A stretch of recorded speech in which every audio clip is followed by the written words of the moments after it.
morning, good morning, good morning. Hello, everybody, and welcome to another edition of Addressing Military Culture.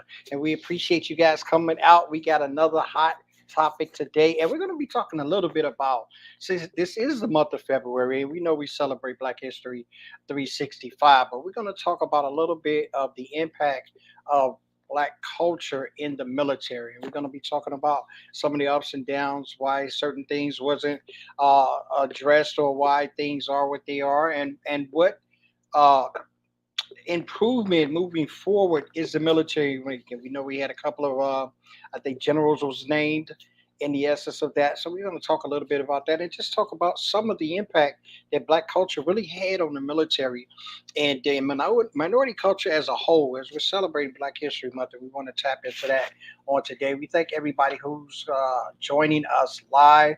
Please drop in the comments where you're tuning in from. We'd love to hear from you.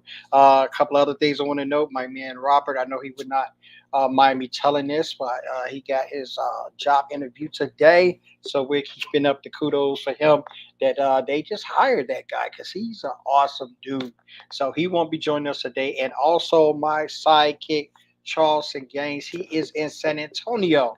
His son is graduating from the Air Force basic training. So we adding another military. Well, hopefully we'll be able to get him on the show and have his perspective, seeing that he's a new recruit, just finished your basic training. He might have some good things to tell us, old veterans here, what's going on now. But of course, I got my cohorts with me. They didn't leave me hanging. We having the best show. We're gonna have a good time. I got my man Jeff Clark, my U.S. Air Force vet. What's up, Jeff? How you doing this morning, man? I'm good, brother. How are you? I'm good, man. I'm good. And also, I got Michelle Keys, my military vet, female perspective on the show. She's joining us, and I appreciate her being a part of the game because she brings a lot to the table. Hopefully, we're looking to see Heather. I did send her the information, so she might be joining us. We know that she's home with her son, so we have to see how she can get on. But guys, first of all, let's hop off. How was you guys' weekend? Let's just get the personals out the way. No, it's Valentine's weekend. I know Jeff, you kind of so Michelle, but you guys kind of do this weekend. Oh, that was family time. So making sure, spending time with my son. My one daughter lives a bit further. She's married now to a army Uh, gentleman. Army, I And like that. yeah. And then so I have two at home, one's in college, and she works when she's not in school. And then I have a sophomore in high school. So usually I'm the one who's driving him around because he doesn't have his driver's license just yet. But Yeah, trying to get that enjoying that sunshine that was out this weekend. yes, Be on Sunday, and then it was all about football. So absolutely, absolutely. I hope you got. Did you guys teams win? Because I didn't really have a dog in the fight. I I didn't did either. have. I did want Cincinnati to win, I guess, because I always root for the underdogs. You know what I mean? I like that Joe Burrow kid. He just has a brassness about him that I Yeah. appreciate. He's not like, some people could be cocky with their skills and be overbearing. He's just like a cool, confident kid, and I just love how he brings it. But I didn't have anybody necessarily to win. I just enjoyed it.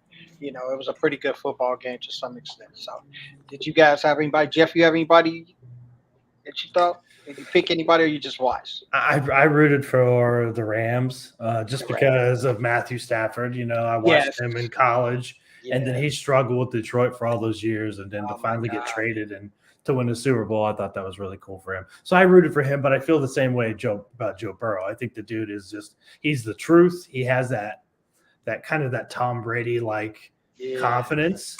Um, Yes. so I think he's a future Hall of Famer. I think he's just gotta his time will come. So as disappointing as it was to kind of see him lose, Hmm. um, he really didn't seem like he took it that hard. He really seemed like No, he he was did. like, okay, just another stepping stone. I'll be back. So I was like, okay, I like this guy.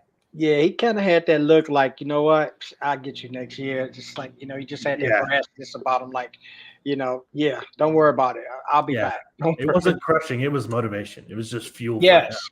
I Yes. think. And it was like, he's going to be very Tom Brady like, I think, in his career if he can stay healthy. Yeah, if he can stay healthy. I think a lot of people are talking about don't get that guy killed. You know what I mean? He Yeah. needs some. They say that over the course of it, he was sacked like 19 times in like 3 games, the playoffs. So, Yeah. They uh, definitely got to get an yeah, offensive line that protects him, or he's going to have yes, a short career. yes. All right, we got a couple of comments flowing in. I don't know. Last night I did a show, and I think I got a message about comments not showing up in StreamYard. So I don't know if they're going to be fixing it or not. I'm looking on my iPad, so we not talking to ourselves. It is some people chiming in. Not that that would be an issue anyway, but I just know you guys might be looking at the comment section. You'd be like, yo, where's everybody at? I do see comments showing in. Thank you guys. Heather has chimed in. Heather, did I send you the link? I thought I did. If I didn't, let me know in the comments. Robert Berry chiming in too. Thank you, Rob, for checking in on us. And we're talking about Black history and the impact of blacks in. Can I give you guys your experience? I'll give you a little bit of mine as far as that, and then we'll go on some topics about where we are now, where you see things are as far as the diversity issue. And we know that it's Black history, but we also include the minorities, women in ranks and moving up, because I do think it's not moving like it should, because I know there's lots of qualified people that should be in those positions, and they have not been, for lack of a better word, even maybe considered or looked at in these realms. So we want to talk on that. I know when I came in the military in '85, it was sort of, I can just remember my bus ride from the plane to Kentucky. I was at Fort Knox, so I did basic, and it was. I think it was maybe about 7 of us on the ride, and like so I could just imagine the alienation and the awkwardness we felt. It was just us seven, so we kind of like chimed together because we was only blacks on the bus and from the plane. So that there was definitely an awkwardness, but there was also not a mean spiritedness as we see with racism that we've seen. It's kind of like taking on the past couple years with the marches and those kind of things. It wasn't that kind of thing, but it was a kind of like not inclusion kind of thing, and I kind of felt that in the essence of that. But my experience going through it was actually kind of good. I didn't run into it, and I think I didn't really have a mindset of me being an African American man in the military, trying to think about gaining rates and making. Because I really wasn't thinking about it as being a career first and foremost. I went in it because I didn't want to go to college yet, but I wanted to get college money. I didn't want to really work in no job yet because I knew I wanted to go to school. So I was kind of like in lingo a little bit and just taking advantage of it, so to speak. So I really didn't have a career path thought in mind when it came to the military. So I didn't really look at it as, even though all of my sergeants and whatever, they were a mixture. I had some black drill sergeants and I had some, but I did notice, and I didn't know if this was basically for me being a young kid from the streets and they're kind of molding or trying to mold. But I did notice that the black drill sergeants I had were more extremely harder on me than the white drill Mhm. sergeants I had. And I do remember that because I got into it a couple of times with a couple, and I was like, if you wasn't wearing that hat, we'd be fighting. Like, and I just told him because I didn't really, I didn't really care at that, because I Sure. got angry to that point. I was like, I know what'll happen if I do this, but I'm gonna tell you how I feel. And I said that, but I can remember just going back. I had a couple of white drill sergeants. I had KP duty, and they ain't really give it to me. They let me slide. I mean, and I really caught the heat from the black drill sergeants, and I never really like looked at it as such. I just thought they was trying to be hard on me. But those are just some of the experience I had in that. Michelle, what were some of your experiences? Maybe with just being a minority and a woman. Hey, we got Heather in. Thanks, Heather, for joining us. I didn't know if I sent you the link. I know I sent everything to everybody else. I told them I You saw your did. comments in my iPad over here, my second workstation, and I think it's something going on with the comments in LinkedIn. But they're watching us. They're watching. Go ahead, Michelle. I'm So sorry. for me, I would have to say like my boot camp division, what we were 50-50, at least in the female ship, we were 50-50. And we all got along. Like I didn't it was almost like we were so all so different, but we were all like there wasn't like animosity, not that I recall at least.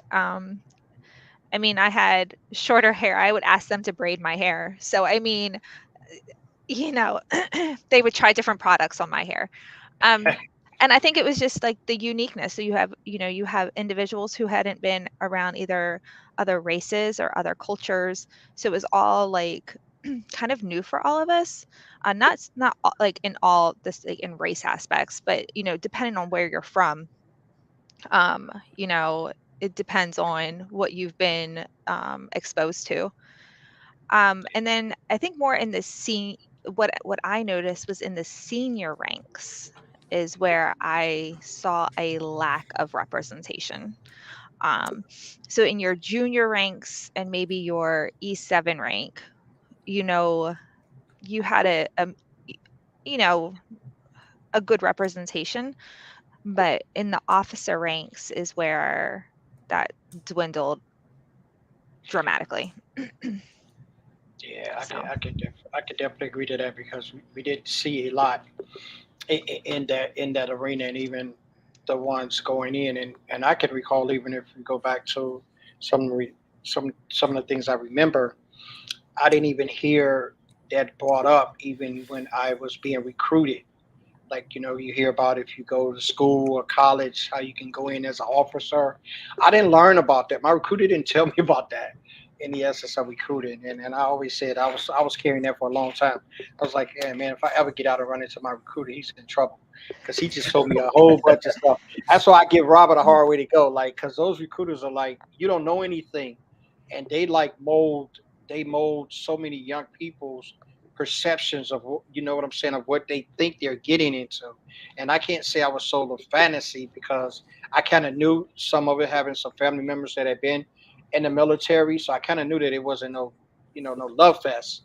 But I mean, so many things that I was expecting, and when I got off of that boat, I got off of that bus. I'm sorry, in Kentucky. I'm gonna tell you right now, I was hot with my recruiter because I was like, none of this crap you even told me about. You know what I mean? But I did notice that disproportion of the military and the officers and ranks and color or minorities in there at all. I don't think I had any women commanders or officers in my duty station, or when in my basics, or when we had a couple of women, that were training there with us in other fields, but I didn't see that. Jeff, what did you kind of see as your experiences with minorities and African Americans in your journey? So I was kind of thinking of this before, we went live, and I was kind of recalling some of my commanders, and I was just thinking, you know what? I actually had more minority group commanders than I Awesome. did white male or white female commanders. Um, I never really thought of it because I just, the commander's a commander, Hmm. you know. But just thinking back on it, I was like, actually, I had somebody who was native to Hawaiian, was a native Hawaiian. Cool. I had, I think one or two very Hispanic commanders. Um, I've had several, African American commanders.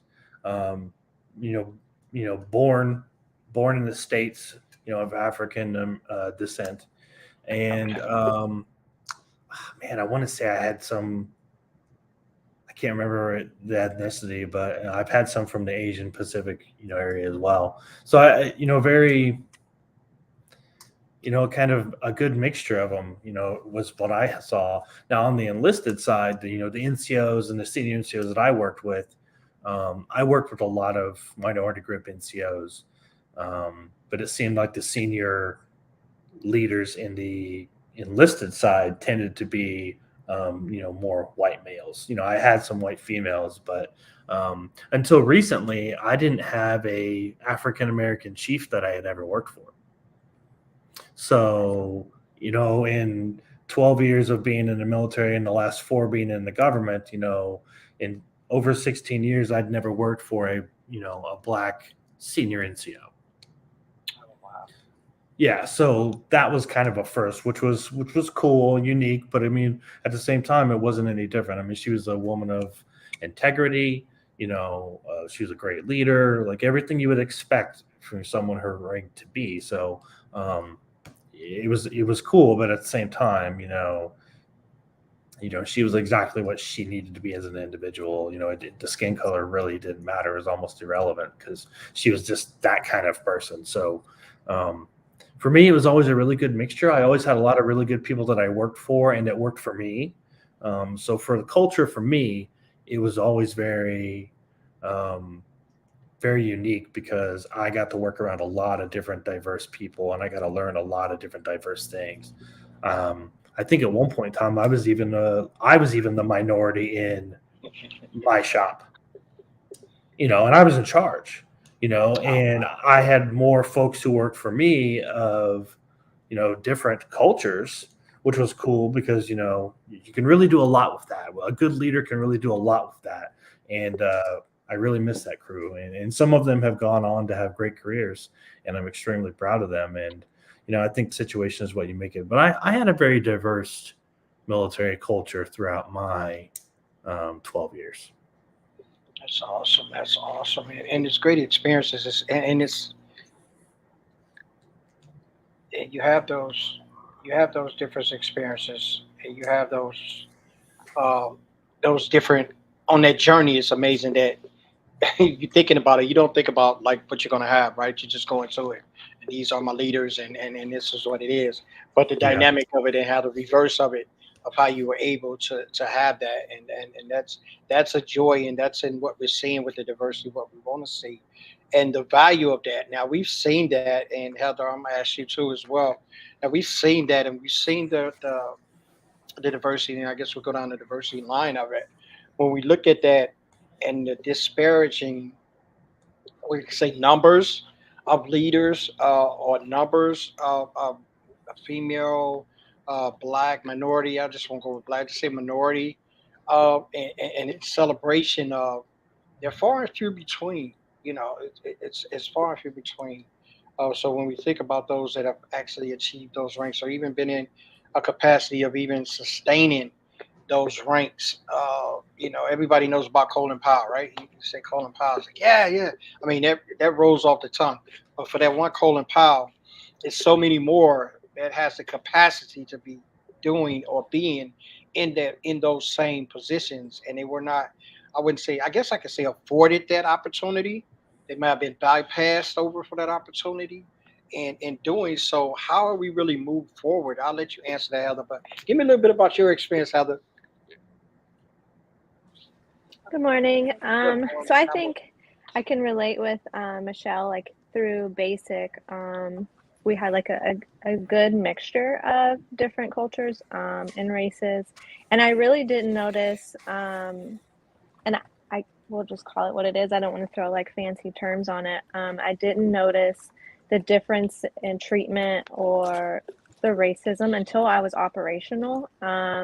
And I think even in the beginning, I didn't notice it because I was a younger airman and I was so focused on myself and looking inward that I really didn't see outward until I started promoting or really having like the the the camaraderie type situations with people where they would explain that what was going on, and then I was seeing it. So I think that while I was open-minded to things, there's some things that I didn't see. And I don't know, I heard y'all talking about the Super Bowl, that one commercial.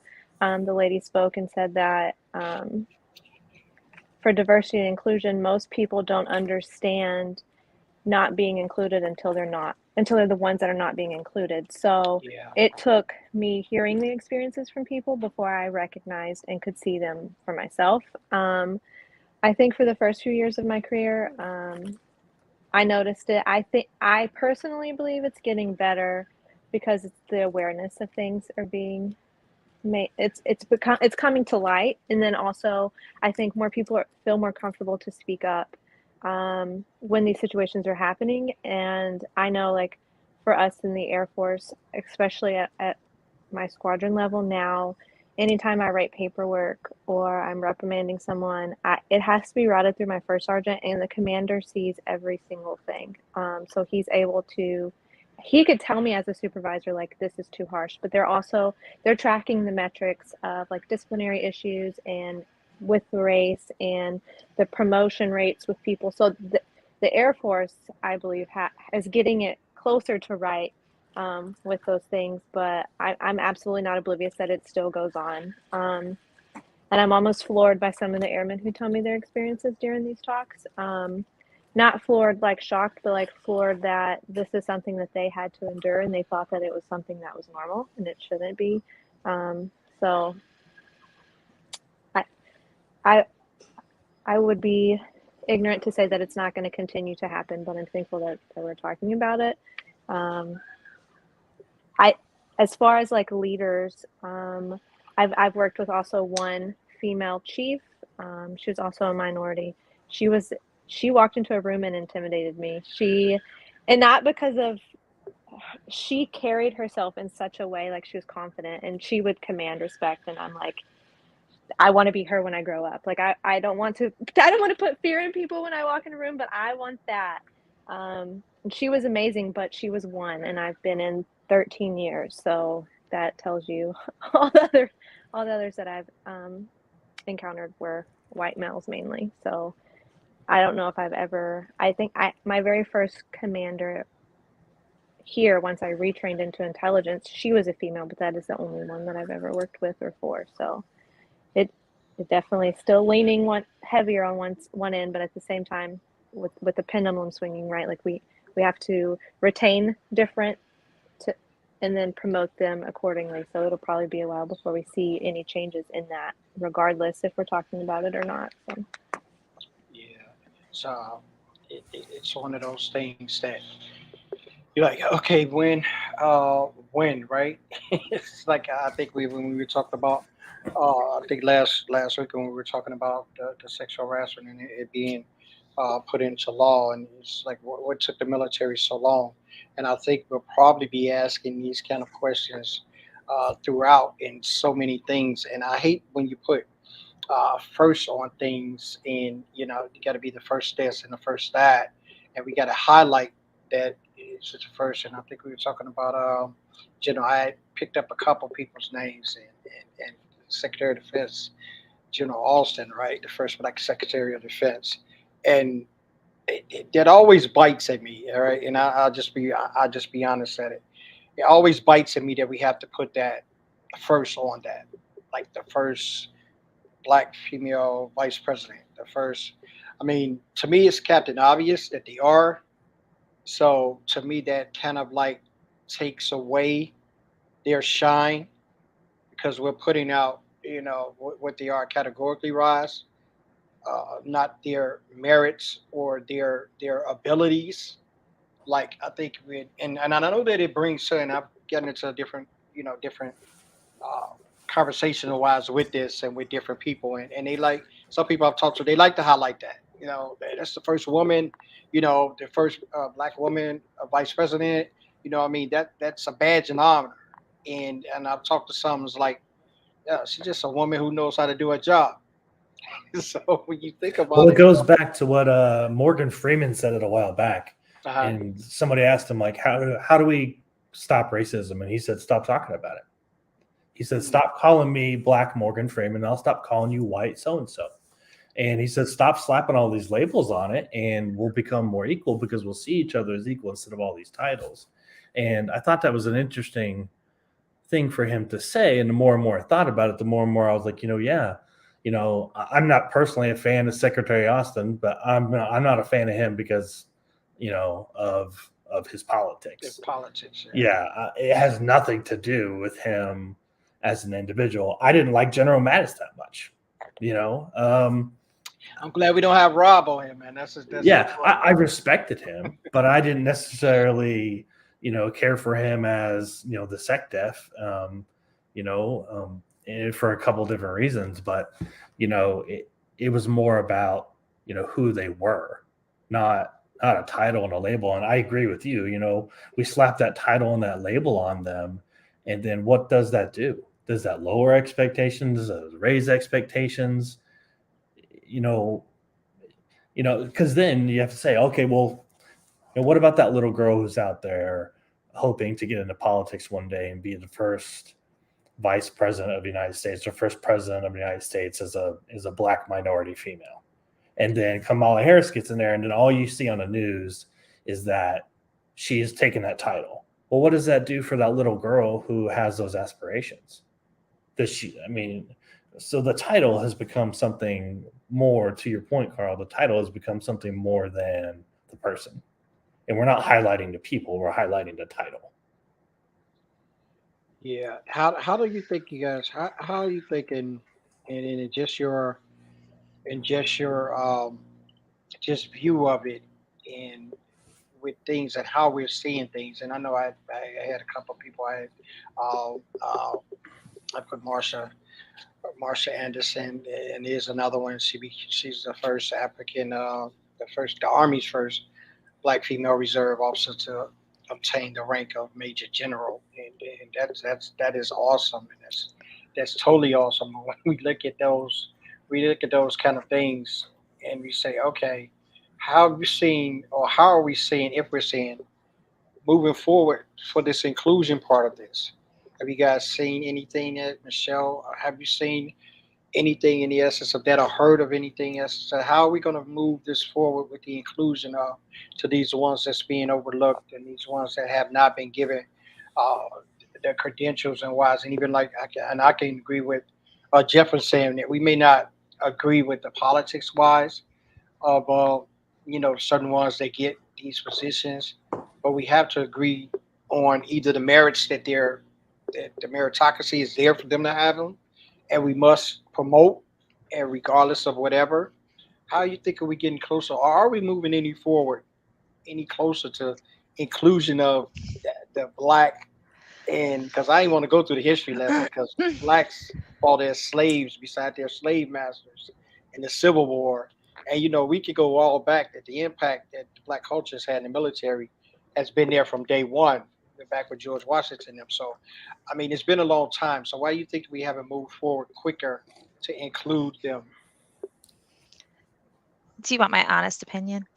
Absolutely, absolutely. All right. Well, We want an honest I can't opinion. see the comments, so I apologize. I'll apologize ahead of time That's in all right. case I, They're grown ups. you know, um, so I think that history is important in, excuse me, in this topic, and I'm going to explain why.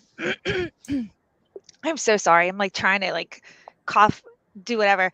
Um, so yes, back in, of the history portion of the military, we'll just focus on that for just a second, is the only ones who got the recognition were the white men, right? So we had forces, or teams, um, in the branches, obviously, that were not the white, of white descent, but they rarely get spoken about.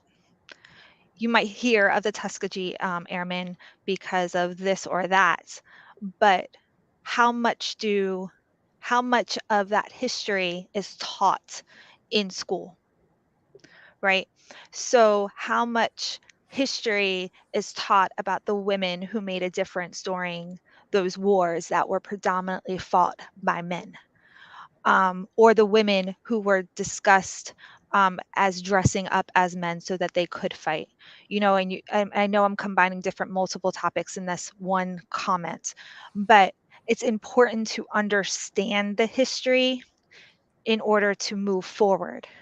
So those first labels are very important in aspects of recognizing, hey, this isn't just the white man's military. Yeah. Right. So, unfortunately,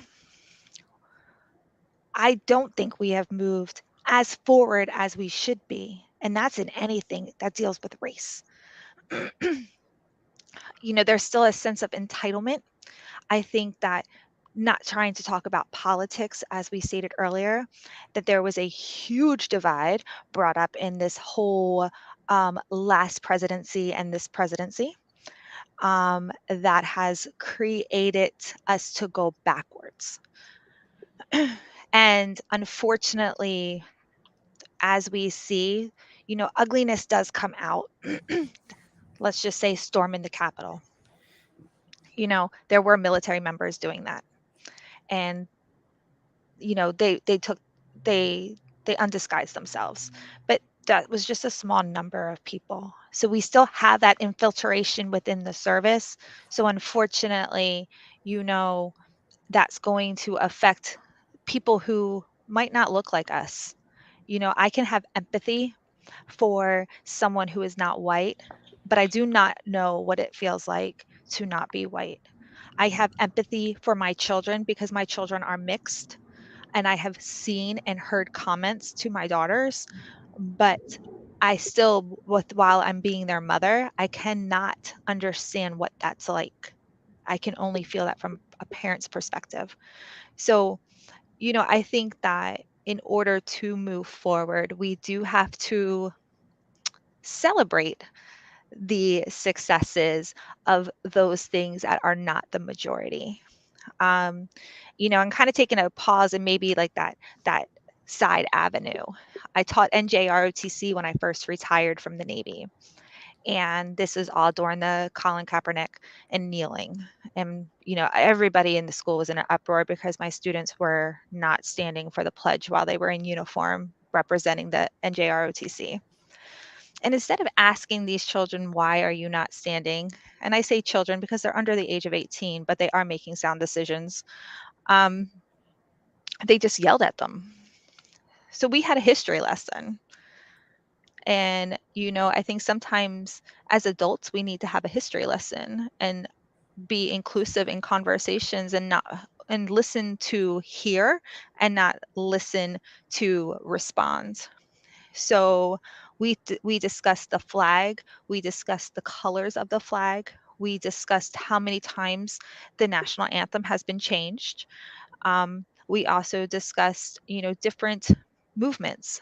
I did discuss the Black Panthers. They thought I was crazy because I was here I am, a white woman describing the Black Panthers, and It's history, though. but It's we didn't. history. But I said, and I told them, I was like, hey, don't raise your hands. Mentally raise your hands. I said, but who eats a free breakfast at school?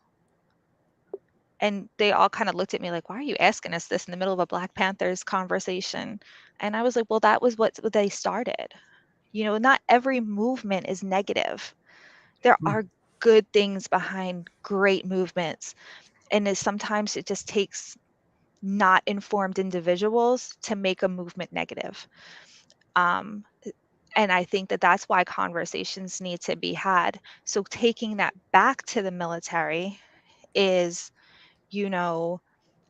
these type of conversations and understanding the differences between us, whether it's our color, whether it's our gender, whether it's we were raised in the North and not the South, or we were raised on the East and not the West. I mean, there's so many differences in all of us, and it makes us wonderful. That acknowledgement of successes is a good thing. But it can also, I understand that it can be seen negatively. Like, why do we have to keep bringing the race card in, or why do we have to keep bringing the gender card in? But I think it needs to be said so we can continue to celebrate the changes that we are making forward and respect those changes and understand what those people endured to be that first. I'll step off the soapbox now. I thought that was great. Yeah. I mean, you Yeah. nailed it spot on. I mean, and we don't celebrate people like we should. Like, we celebrate somebody when they became a certain thing, but there's so many more powerful people out there. And Carl, not to take the soapbox away, but like, I did research on someone who I found on Twitter the other day, and her name is Vernice Armour. And she's a Black female, former Marine Corps, former police officer. And she only did a couple of years in the military. Nothing crazy. Didn't retire out of it or anything like that. But I would argue that her success that she has right now and the success she had over the course of her career is by far better than anything that some major general did. But we tend to talk about, the major generals, the first 4-star, the first VP, the first this, the first that. Well, look at what this lady accomplished. First woman of color in the Nashville Police Department's motorcycle squad. That was before she joined the Marine Corps. Then she joined the Marine Corps. She got her wings in 2001. She was the top graduate in her class out of 200 people. She was the first African American female pilot in the Marine Corps. And she not only was that, but she was the first Black female combat pilot in the Department of Defense's history. And she just didn't fly nothing simple. She flew the AH-1W Super Cobra attack helicopter. She didn't play any games. Yeah. She flew a machine, a flying tank. I mean, and now she's published multiple books. She's an established author, big time speaker, and she has a training and consulting company. And I couldn't have been more impressed with her website. I was like, she's accomplished more than I have. She's accomplished more than some of these other people with all these fancy titles. Like but when have you guys heard of her? No. No, I just was soaking it in because I have not. And she's I an think awesome person. But we've heard about the first major general, the first this and first that. Well, I mean, that's great stuff. But like this person has had, I would argue, has just as much success, if not more, in life. Yeah. Why aren't we highlighting her? So we do a bad job, I think, of highlighting things of context. This should be somebody that we're talking about when we talk about history. You want to make an impact as a female, this is someone you should be looking up to. Like this is history we should be talking about as well. Yeah, and you put a great point. I want to hear Heather on there after I kind of dive into that. When you have these kind of discussions, right? And I'm all for them, and I will not. I had to knock on my screen to make sure LinkedIn hears me. I will not, go away from these discussions because they're part of who I am. They're part of what I bring to the table, and me being a vulnerable guy. And I can't tell anybody not to be vulnerable if I'm not vulnerable enough to have these conversations. Because at the points of times they may be hurtful, at points of times they may be shameful to have. Me and a gentleman were talking. He's an Italian, and I'm in New Jersey. So in Philadelphia, they have a statue of Christopher Columbus, and doing the marches and all of those kind of things. That they was kind of like taking statues down, and so Philadelphia was like in a big uproar because Philadelphia have a lot of those kind of monuments because it's it's the city of brotherly love. It's where everything was penned. It's where the Declaration of Independence, all that stuff was signed. So they're really nostalgic in that, and a lot of the protesters was calling for just Christopher Columbus sign to come down. First, a lot of them saying, well, he was lying. He never discovered America anyway. The Indians was already here, and he just poached them. All the stories that go on, or whatever history we know of, but the history that's been taught and was said. And I was talking to a guy yesterday. I don't know how we got on that conversation because sometimes I carry things to places with people, and before they know it, they already talk about stuff they probably didn't plan on. But I just slide stuff in like that. And I was like, well, what do you think about? He was just so strong with the protesters and attaching the looters to protesters, right? And he had been saying this for quite a while. This is somebody where I'm in a group with, right? And I just kind of sat on it for about 7-8 months now. And I said, now, how do I look like coming across with that? I played the whole thing through my mind. It's like, okay, all right. But yesterday it kind of got like, I was kind of like drowning in it. And I was like, okay, I'm going to adjust this. So he's an Italian American. He was talking about, and he brought up what they've done. And they didn't come here marching, and they didn't come here. Like he went to the whole gamut, right? And I'm sitting there, not fuming, not irritated, not mad, just listening. And he's like, yeah. And he was like, in Philly, talk about moving our statue. He created, he found America. So then at that point, it was like, okay, all right, let's go. Now, gloves is off now. Let's get into it, right? So I just said to him, in the essence of that, I said, how can you just woefully believe that part of history when you want to denounce this other part of history? And his thing was like, well, I'm not no racist. And I said, I didn't call you a racist because what we don't jump to, you saying you're not a racist already lets me know that you're on the offensive for what we're about to talk about. And I said, I'm not calling you a racist. I said, because I identify things what they are. And I put my perspective into what I see. And if you're seeing these things, the marchers had a problem with these being remnants of what's been offensive to them. Just like the team names with all the Redskins and all of how those teams change names. I think we have to come to a point of saying if this is sensitive, we're not over politically correcting. We have to say this offends people. So if we're this home of the free and home of the brave, how can we stand on that and be that for a globe, right? On one hand, and then on the other hand, there's so much underlying here that we don't pay attention to. And Jeffrey brought out something real great that we have to come. What Michelle brought out with the history lesson part of that, we haven't gotten to a point of where we can acknowledge favorably differences with value yet.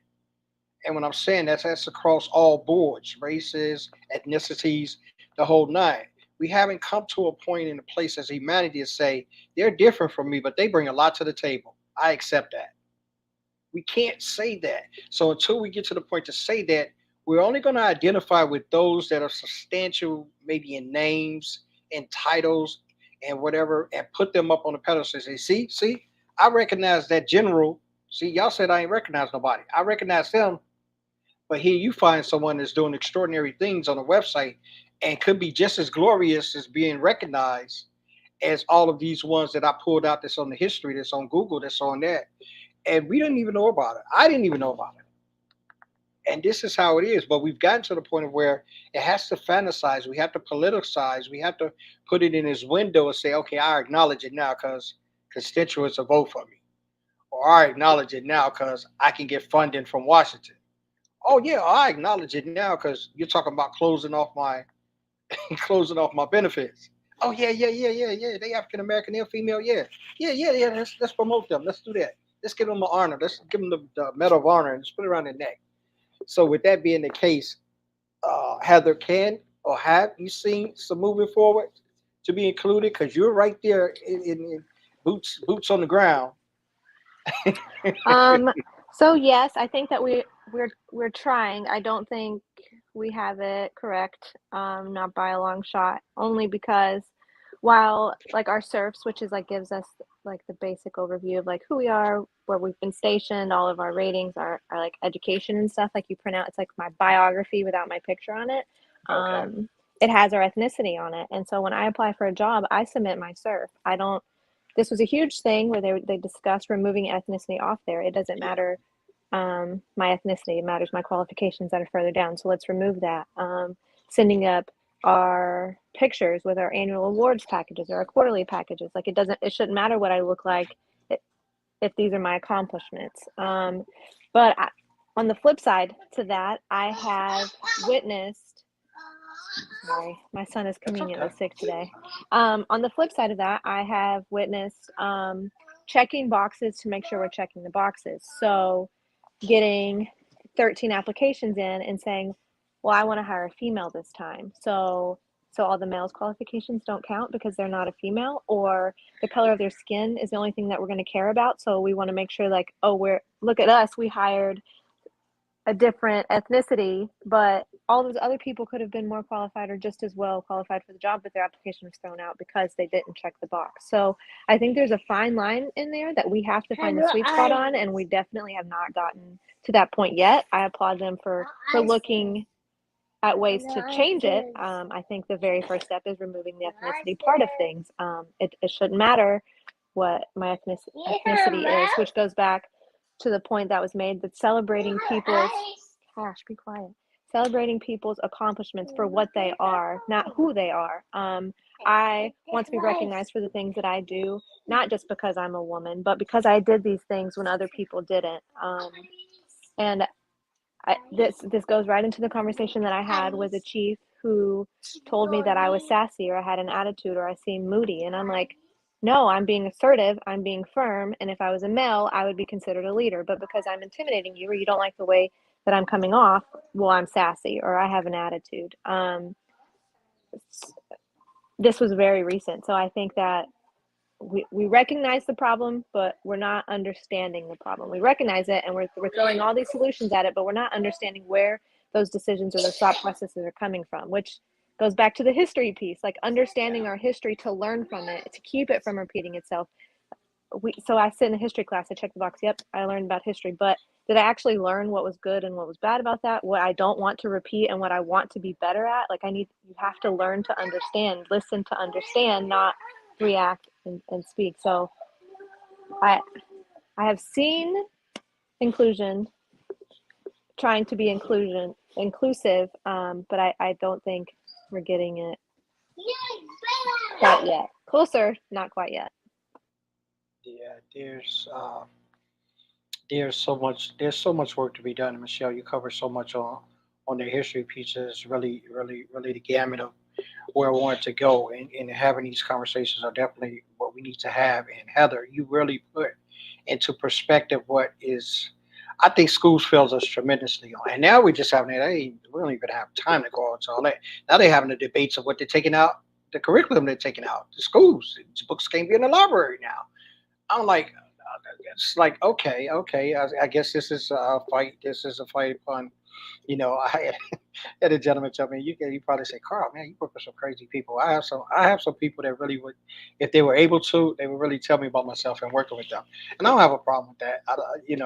They really would address me as they really want to, but just with what I know and the intellect I have and the things I'm able to do, they can't do that without it being some kind of scene. Somebody would say, "Yo, why are you doing it?" Because he don't carry himself like this. So why, it will be put out there like that. And you talk to these people and you try to get some understanding, and you get all of these cliches things. And I got into a discussion with a white counterpart of mine, and in law, it's very prevalent. Right. If you got any lawyers watching, I'm gonna spill the beans. Right. I work with a lot of uh, I'll just keep it as traditional. Work with a lot of traditional lawyers that's deep in heritage and privilege, and I work with them, and they see things in their own bubble, their own thing. So my conception of what inclusion should be, my perspective of how diversity should come together, is far from their definition of that. So a lot of times we get into, I call them exploratory conversations because I want them to open their minds up. And in the midst of having these conversations, I get a lot of things that we've heard so many times, and I'm sure you guys heard before. Well, actually, I got two or three of my best friends are black. Um, this goes with the pattern of, not the understanding of, and this is what Heather was talking about with schools and how they miss it. They miss it. They'll teach you that, and you open the book and you read chapter one and you answer the questions. All right, you do the same thing throughout the course, and I may give you a C, B, or whatever the grade may be at the end of the course. During the course of that, there's no dialing into or discussions of the premise of what was taught. How is this taught to me where I can get an understanding that it is history? So there's It's a something check in that, the box. That's what it is, Carl. It's a check in yes, the box. yes, That's how we get through. That's how we acknowledge. That's how we state that, look at us, look what we're doing, going back to what Heather said, is we advise or make ourselves look good by putting a check in the box to say that we've accomplished something when we haven't accomplished crap. And to caveat on that, yes, yes. Because I think I hit a spot there with I Michelle. So come on, Heather. yes, checking the box. I don't think anything like frustrates me more than We're checking the letting box. Like if politicians tell I us what to do in our communities. if I'm not explaining, if I'm just checking a box, there's no learning. Learning is not occurring. My daughter came home and was talking to me about Martin Luther King, and my daughter's father is Italian, so her skin is darker. She's in the sun like 3 minutes. She doesn't look like my child. She doesn't look like my son at all. They don't look like siblings. But she comes home and she's talking to me about this. And I asked her, I'm like, so what did you learn? Well, she tells me all these facts that I'm not quite sure I knew. Like how he was shot in front of the hotel, who did it, why he was shot. And I'm like, but what, why did these things happen? Do you know? And she kind of just looks at me and I'm like, so you learned about Martin Luther King and what happened to him, but do you know the importance? Do we understand why? And I get it. She's 7. Okay. I don't think that she needs to have these critical thinking skills at 7, but if she's not going to be taught now, when is she going to be taught? So we talked about it. And she talked to me about like how She learned that, the schools were different, the water fountains were different, the bathrooms were different. And then it's like she had this light bulb moment where she was like, wait, if that's the case, my best friend Khalees and I couldn't be friends right now. And I'm like, that's right. That is the importance of why we learn that. We learn that because this is the way that things were. We learn this because we don't want to go back to that. We learn that your best friend is your best friend and she's a human, and those things were horrible that happened to these people. So we cannot allow this to continue to happen. But had I not just had that in conversation and engaged with her, I don't know if she would have understood the importance or why she was learning about Martin Luther King or the things that he stood for. Now, she's precious and innocent, and at the end of the conversation she was like, well, why don't people just talk about it? They didn't have to shoot him. He was a good man. And I'm like, yes, honey, he was, and you're right. People should talk about it. But the school is just checking the checkbox, even with things that should matter like this in Black History Month. We get a whole month to learn these things. Why are we not actually teaching to learn and checking the boxes? And another word that comes with the control, like the check boxes, is the control factor, right? That's another, and I think that comes with the check boxes is, in your case in point, Heather, is yes, we check the boxes. We're teaching these 7-year-olds, simple facts to control what they're learning and what they're not taking away from the situation. It goes into, how we have these acts that are getting passed, but they're not really enacted on. A lot of words that come into play with me, with my mental health aspirations of bringing more awareness to is, people say that prevention, like in mental health, it's suicide prevention. Well, you cannot prevent someone else from doing something. You just can't. And it's the same thing in diversity and inclusion. You can't control, you have to give that background. People need to stop thinking that they're entitled to treat someone ugly because of X, Y, or Z. Like it's again, it all goes into the history aspect of things and ensuring that we're having those deep conversations regardless of the age of the person. So whether they are a child who's in elementary school or pre-K all the way up, you can simplify things to a general understanding for that child to teach them about how people were treated very differently and to make them better humans. And then we can have the same conversations in a much more adult fashion and explain why, different races need to be acknowledged for the accomplishments of the things that they've done and the things that they have gone through. Sorry, Yeah. Carl. Again, No, I do not no. mean to continue to We take your know, yeah, soapboxes. this is what it's about. This is really what it's about, and what we want to uncover because we want to have the conversations, and I want to hear from the perspectives of not only just you ladies, but just the white counterparts in general. And that's why I'm glad Jeff, because Jeff, and I give a credit to what credit is due. Just if I was citing some information from a website or anything, Jeff brought this to my point because I've gotten so much, and even though we've had Black History, and I'm gonna throw it to you, Heather. Even though we've had Black History, and it's on this month, right? Even when I first kind of get some acknowledgement of this and how special they used to make this as a kid. I went to Martin Luther King High School in Chicago, so Black History was definitely a dominant part of my learning and understanding. They just because I went to King School, so he was going to learn Black history because I went to the man's namesake. So, but I mean, I could just remember as a kid growing up how we was excited about February, right? Though it being the shortest month of the year, it gave an opportunity for African Americans to kind of shine, so to speak, right? It's just a little nugget of time that you've gotten to kind of like talk about some of the accomplishments and some of the culture and some of the things you brought to the table. I have realized over the course of time, even though my kids are way out of that range of school, but I've noticed over the course of time, even commercialized, it is not to the point as it used to be when I was a kid.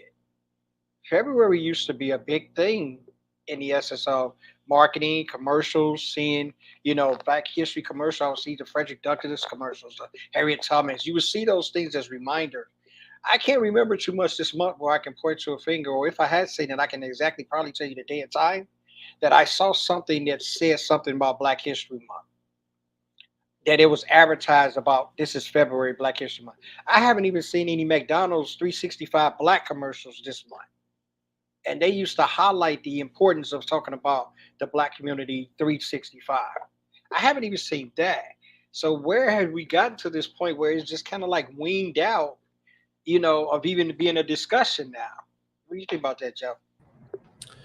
Well, I have seen a couple things, I'll be honest. Okay. But I also think the way we advertise now has changed with streaming services and social media. So to your point, yeah, I agree. I think we don't see as much of it as we used to, because I admit I don't think I've seen as much of it as I normally have before. I also think the way we advertise and put things on social media and the streaming services and all that has changed. Because like I pay for Hulu without ads, so I rarely see ads. So if they're playing, I'm not seeing them. I don't pay for cable, so I don't see a lot of commercials. But I have seen some things on social media. But I think we have to, we've got to celebrate history, but we have to evolve and change as we create new history, which means we have to change the way we advertise. We have to change the way we talk and celebrate and remember things. So I think we have to still have an eye on the past and understand it with an eye on the future and applying it. So like my kids are stupid. Oklahoma teaches absolutely no history at all. Even like my kids take Oklahoma history. I'm like, tell me what you learned. But it's so PC that I'm like, yeah, you're not learning Oklahoma history. Like history is the good, the bad, and ugly. Absolutely. And there's something to apply from all three of those. And we're not doing a good job of that. And then we're not doing a job of looking forward. But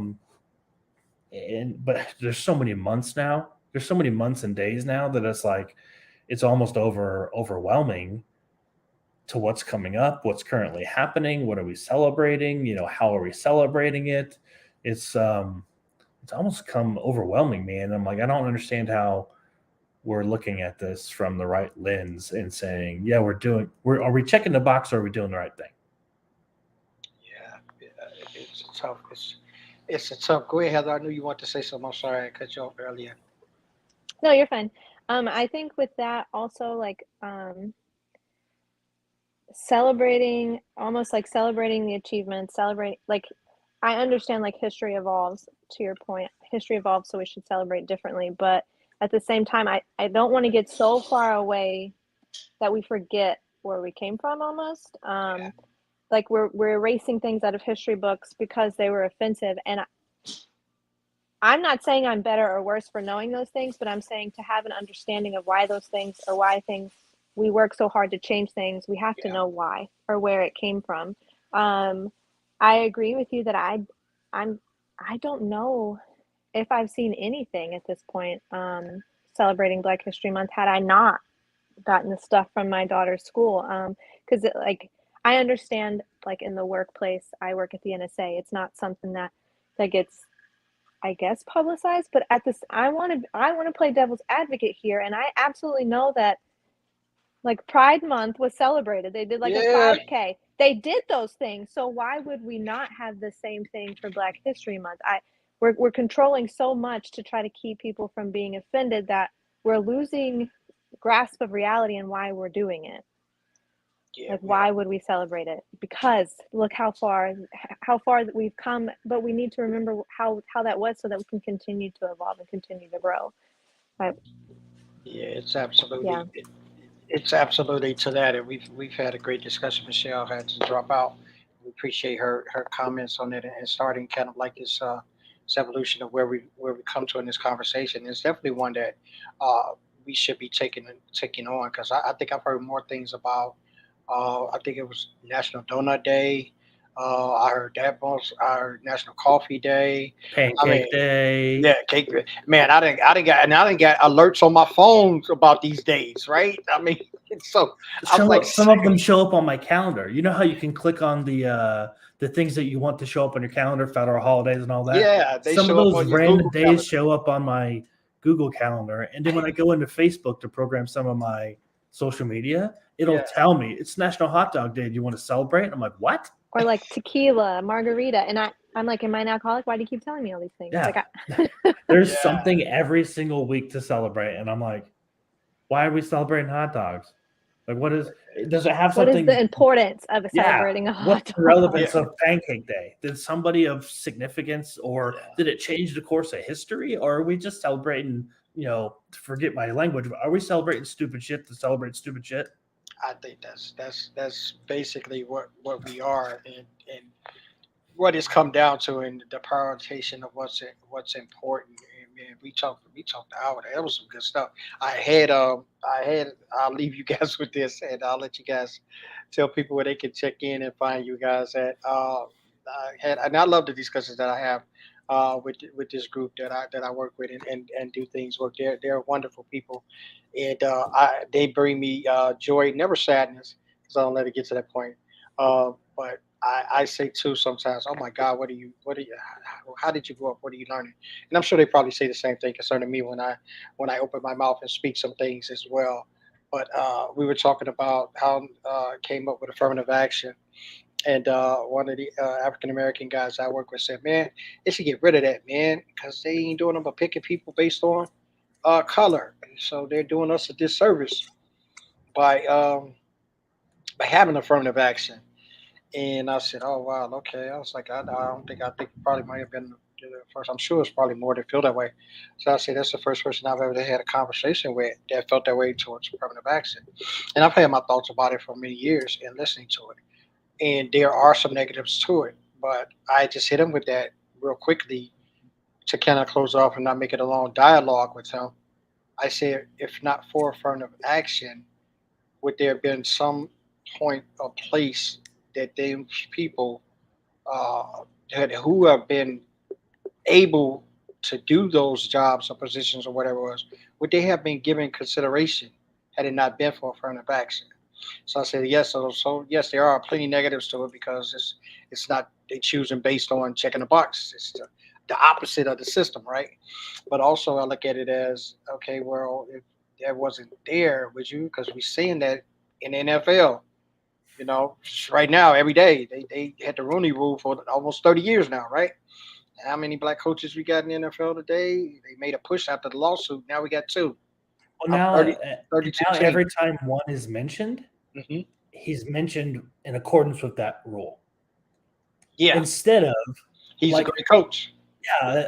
Like Brian Flores down in Miami, great coach. He deserves to be in one of the top NFL jobs. He's getting interviews for what reason? Because he's good, or because of the rule, or a combination of both? That's the discussion that's toxic. It's like the man can coach football. Yeah, he definitely. Interview him based on that. We had this discussion, completely different topic, but women in the military, like, I want to be selected for something based off my accomplishments and what I've done and who I am. I don't want to be selected because I'm a woman. And if I'm being selected because I'm a woman, I didn't earn that position, so I probably am not the right person for it. But at the same time, I have to be understanding to the fact that while I'm there, while I want to be selected because of my qualifications, the people that are in those positions making that decision, they might not be, they're I don't want to say it. They might not be open-minded enough to select people based on their qualifications, and they are still checking boxes. And that goes to the way that they were brought up, that generation. So it's a fine line to walk there too. Like, but that's the same thing with the NFL coaches and with a lot of these things that we're discussing, like celebrating the accomplishments and the actions and the people, not the title, but who they are and what they've done. And I used to say that, and I'll say this, and I'll close it. Oh, we should celebrate value. And I think that whoever, whatever, color, denomination, ethnicity, uh, sexual orientation, all of the things that we don't supposed to discriminate with in the package, if we celebrate value that is brought to us from the individuals that bring it, I think we'll have the inclusion that we need, even if it's different than who we are. And if we can come to that level plane in our thoughts and perspective, we could be a whole lot further down the road than we are. And I say that inclusively, even with older and younger, and meshing it together with the old traditional way, the good old boys club, to where we are now. If we could just get on that one plane and say, yo, I just appreciate the value you bring. I don't Yeah. even see the color, I don't even see none of that difference. I appreciate what you bring to the table. It's effective. Doing what I needed to do. We're progressing together. And if we could do that, man, well, food would be a better place. But we got to continue to have these conversations. And we're Yep. so glad that we can have them on this platform and that we live in a country where we can have these conversations. We're not cut off, like China, and they can only Yeah. certain things out.